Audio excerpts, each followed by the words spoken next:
तारापुर संग्राम 15 फरवरी 1932 की घटना है, जलियांवाला बाग के लगभग एक दशक बाद।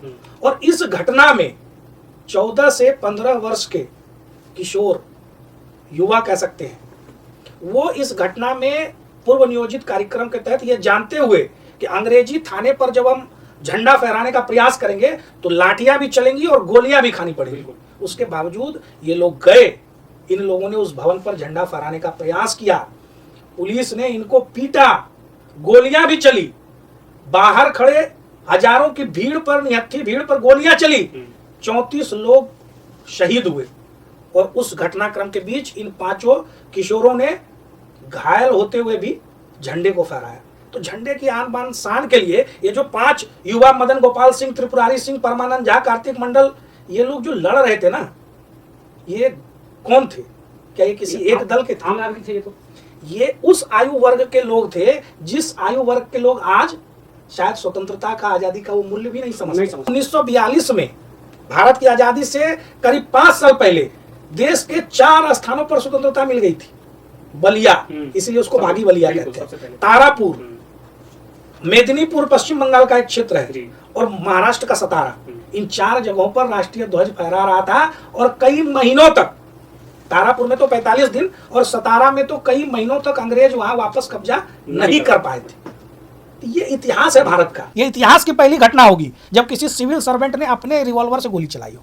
और 75 राउंड, सरकारी आंकड़े बताते हैं, 75 राउंड की गोलियां चली, उसमें दर्जनों लोग मारे गए, कई शवों को उठा करके गंगा में बहा दिया गया।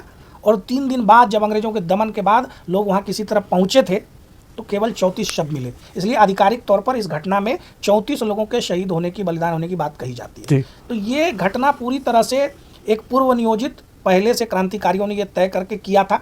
इस घटना की थोड़ी पृष्ठभूमि भी मैं बता देता हूँ। बिल्कुल बताइए। 1931 में गांधी जी का और इरविन का समझौता भंग हो गया था।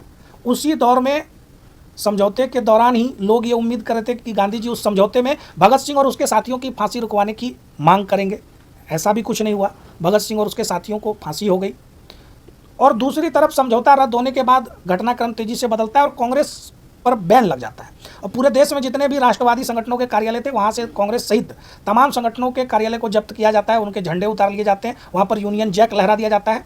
इस घटना, और बड़े बड़े सभी नेताओं को, महात्मा गांधी जी से लेकर के राजेंद्र बाबू, डॉक्टर श्री कृष्ण सिंह जो मुंगेर में स्वतंत्रता आंदोलन को लड़ रहे थे, ऐसे तमाम लोगों को गिरफ्तार कर लिया जाता है। इस घटना के विरोध में, या कहें कि इस घटना के बाद एक जो शून्य स्वतंत्रता आंदोलन में उपजा, उस शून्य को चुनौती देने का काम तारापुर के लोगों ने, तारापुर के नौजवानों ने, किशोरों ने किया था। उसी घटना का नाम है तारापुर संग्राम, जो 15 फरवरी 1932 में। ओके, अच्छा, घटना मतलब किस जगह पे है तारापुर? तारापुर भारत का इतिहास, जिस राज्य के स्वर्णिम इतिहास से शुरू होता है, उस बिहार की पावन भूमि में एक क्षेत्र है, अंग देश, जिसकी चर्चा अपने महाराजा कर्ण के माध्यम से महाभारत के संदर्भ में आप सुनते होंगे। उस कर्ण की भूमि मुंगेर एक जिला है, और उस जिला में एक थाना उस दौर में पड़ता था, जनमंडल है, जिसका नाम है तारापुर।